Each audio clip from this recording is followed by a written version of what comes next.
सादर प्रणाम। 3x660 super critical thermal power plant, ये वो मंत्र है जिसका आप जाप करेंगे तो आपके घर में समाजवादी बिजली दौड़ने लगेगी। ये बाबा मुख्यमंत्री 5 साल में भी 3x660 super critical thermal plant बिजली के कारखाने का नाम नहीं रट पाए। और बाबा जी के लिए एक बार फिर कह के जा रहे 3x660 super critical thermal plant, अगर उन्होंने रट लिया हो तो बता दो। अखिलेश यादव जी का योगी आदित्यनाथ पे यही आरोप है कि वो 3x660 super critical thermal power plant आज तक नहीं रट पाए, और जो मुख्यमंत्री ये मंत्र आज तक नहीं रट पाया वो भले ही प्रदेश को 20, 22, 24 घंटे बिजली दे रहा हो, वो व्यर्थ है। सार्थकता तो यही है कि भले ही आप प्रदेश को 6 घंटे और 8 घंटे बिजली दे रहे हों, कभी एक हफ्ते दिन में दे रहे हों, अगले हफ्ते रात में दे रहे हों, लेकिन आप थर्मल पावर प्लांट के नाम याद रखते हैं तो आपकी सार्थकता है। आप अच्छे मुख्यमंत्री हैं, आप काबिल मुख्यमंत्री हैं, आप प्रदेश के लिए उपयोगी मुख्यमंत्री हैं। लेकिन एक मुख्यमंत्री अगर थर्मल पावर प्लांट का नाम याद नहीं रखता है तो वो निरर्थक है, उसका मुख्यमंत्री होना बेकार है, उसका प्रदेश को बिजली देना बेकार है, उसका सब कुछ बेकार है। तो इस मंत्र का जाप करिए 3x660 super critical thermal power plant, और अपने घर में समाजवादी बिजली के करंट दौड़ाइए। राजनीति में विपक्ष सरकार की नाकामियों को उजागर करता है, सरकार की उन नाकामियों को जिससे जनता प्रभावित हो रही हो, जिससे आम जनजीवन का जीवन प्रभावित हो रहा हो, जिससे लोगों के जीवन पर प्रत्यक्ष प्रभाव पड़ रहा हो, उन चीज़ों को राजनीतिक दल को उठाना चाहिए और उठाते हैं, जोर शोर से उठाते हैं। लेकिन ऐसा मुद्दा उठाना तो न कभी इससे पूर्व देखा गया, ना शायद इसके बाद देखा जाए कि एक मुख्यमंत्री को थर्मल पावर प्लांट का नाम नहीं याद है। और ये बात हास्यास्पद भी है कि एक योगी जो संस्कृत के कितने टेढ़े उच्चारण करने में कितने क्लिष्ट कठिन श्लोकों का उच्चारण बड़ी आसानी से करता है, वो एक 3x660 super critical thermal power plant का उच्चारण नहीं कर पाएगा। अखिलेश जी का जो मानना है, ऐसा वो कैसे मानते हैं ये समझ में नहीं आता है। योगी आदित्यनाथ जी की सरकार से पहले उत्तर प्रदेश में जो बिजली व्यवस्था थी उससे उत्तर प्रदेश भली भांति परिचित है। उत्तर प्रदेश के लोग भली भांति जानते हैं कि तब बिजली कैसे आती थी। इसको जानने के लिए उनको किसी मीडिया रिपोर्ट की ज़रूरत नहीं है, किसी आर्टिकल पढ़ने की ज़रूरत नहीं है, किसी बुद्धिजीवी या विश्लेषक का विश्लेषण सुनने की ज़रूरत नहीं है। ये उसके जीवन के अनुभव का एक अंग है। पसीना बहाते हुए भोजन करना, गर्मी से भीगते हुए सोना, ये किसी को भूलता नहीं है।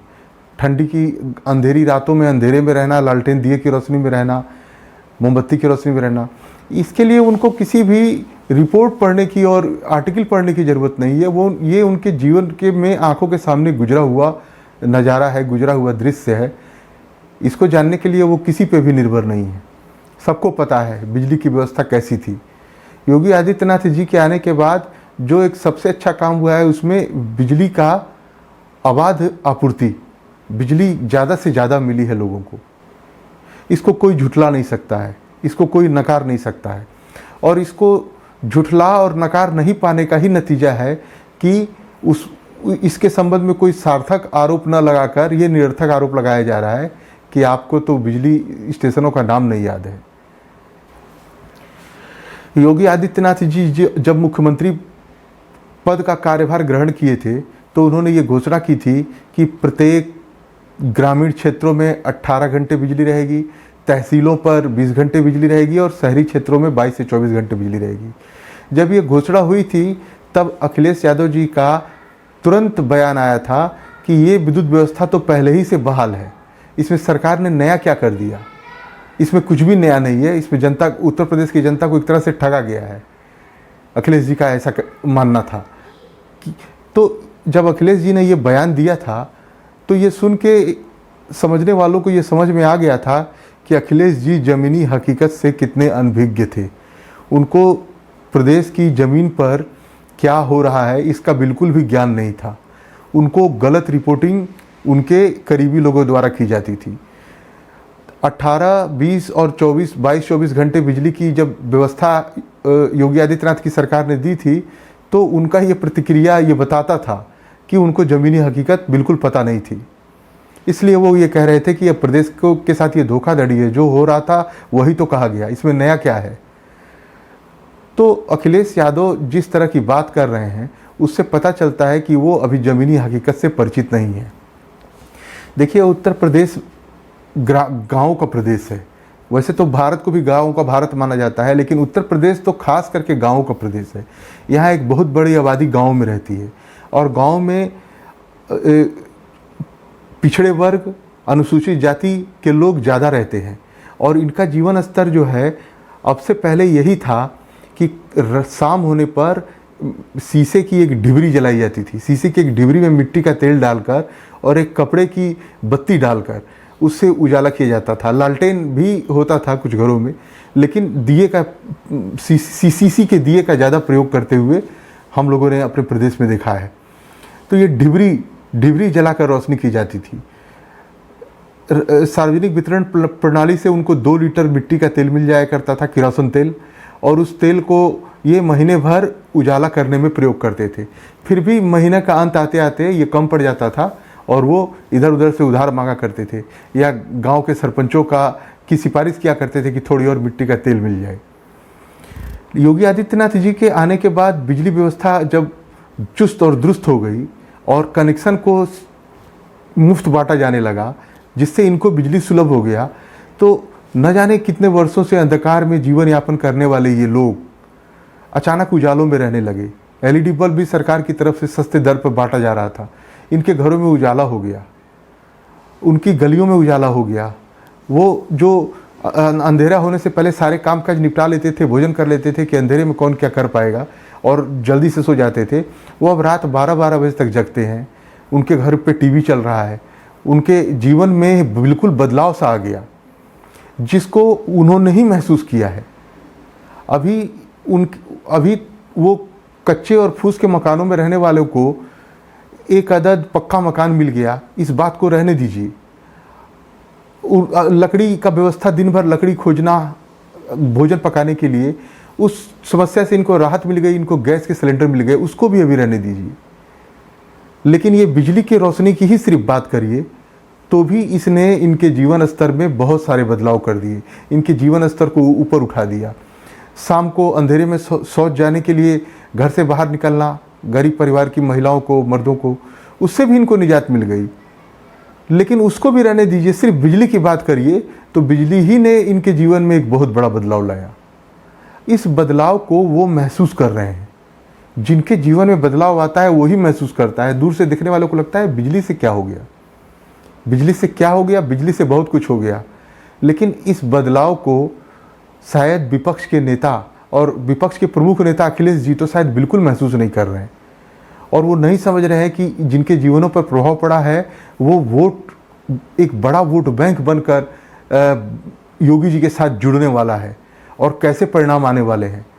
10 मार्च से पहले तरह तरह के दावे होते रहेंगे, लोग तरह तरह के दावे करेंगे, लेकिन सही परिणाम तो 10 मार्च को ही पता चलेगा। अपना अपना दावा करने का सबको हक है, करते रहें लोग।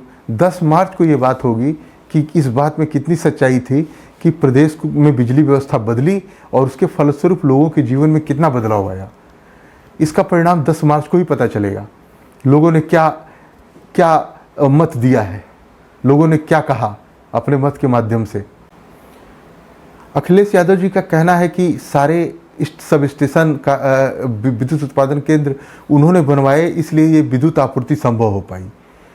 2014 की बात आपको बताता हूँ, तब केंद्र सरकार ने ये उत्तर प्रदेश सरकार के सामने ये बात रखी थी कि आप केंद्र से बिजली लीजिए और प्रदेश में बिजली दीजिए।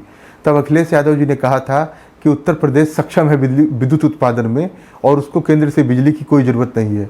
केंद्र सरकार उसको कोयला दे प्रचुर मात्रा में तो वो अपना काम आज से शुरू कर सकता है। 2014 के बाद 2017 तक अखिलेश यादव जी रहे, लेकिन कभी भी प्रदेश को 24 घंटे बिजली नहीं मिली, कुछ वीआईपी जिलों को छोड़कर। कुछ वीआईपी जिलों में बिजली चलती थी 24 घंटे। इसके अलावा मुख्यमंत्री का जिन शहरों में दौरा होता था वहाँ अचानक विद्युत आपूर्ति बढ़ जाती थी। चुनाव होते थे तो विद्युत आपूर्ति अचानक बढ़ जाती थी, और कुछ खास पर्व त्योहारों में विद्युत आपूर्ति बढ़ जाती थी, लोग बड़े खुश होते थे। लेकिन अखिलेश यादव जी का यही कहना था कि उत्तर प्रदेश सरकार को केंद्र सरकार से बिजली की कोई आवश्यकता नहीं है, उत्तर प्रदेश सक्षम है, उसको कोयला मिलता रहे, विद्युत उत्पादन होता रहेगा। लेकिन ये बयान देने के 3 साल बाद तक विद्युत व्यवस्था में कोई सुधार नहीं हुई। और आज अखिलेश यादव जी जब एक मुख्यमंत्री अपने कर्म से, अपने मेहनत से, अपने परिश्रम से, अपने सूझबूझ से प्रदेश को अबाध बिजली दे रहा है, तो उसके इस परिश्रम को, उसके इस मेहनत को सिर्फ ये कहकर नकार दे रहे हैं कि वो सब स्टेशन का नाम नहीं याद कर सकता है, या उनको याद नहीं हुआ, या वो रट नहीं पाए। ये कहकर उनके इन सारे परिश्रमों पे वो धो डालना चाहते हैं। तो क्या लोग इतने नादान हैं? लोग ये समझेंगे नहीं? ये किस तरह का प्रचार है कि मुख्यमंत्री को सब स्टेशन का नाम नहीं याद आ रहा है, भले ही वो बिजली आपको प्रचुर मात्रा में उपलब्ध करा रहा हो, तो भी वो निरर्थक है, वो बेकार है, उसका कोई कीमत नहीं है। तो धीरे धीरे 5 चरण के चुनाव समाप्त हो गए। अब कल 6ठे चरण का चुनाव है, उसके बाद एक 7वां चरण 7 तारीख को है, फिर 10 मार्च को चुनाव के परिणाम की घोषणा होगी, और वही तमाम आरोप प्रत्यारोप का आखिरी जवाब होगा जो जनता द्वारा दिया गया होगा। तो किसी नेता के चुनावी कैंपेन, उस चुनावी कैंपेन में उसके द्वारा कही गई बात, उसके द्वारा उठाए गए मुद्दे, उसका जनता पर क्या प्रभाव पड़ा, ये सब आकलन हर कोई अपने अपने नज़रिए से करता है।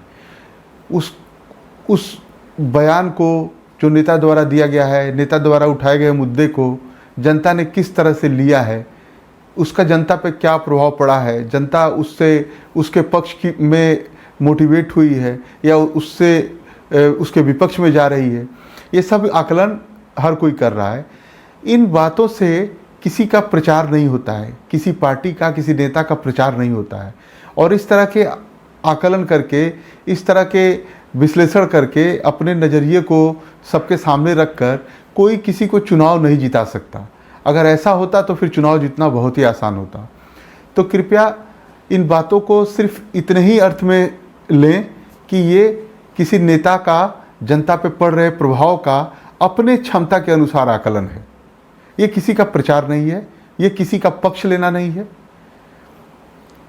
सादर प्रणाम।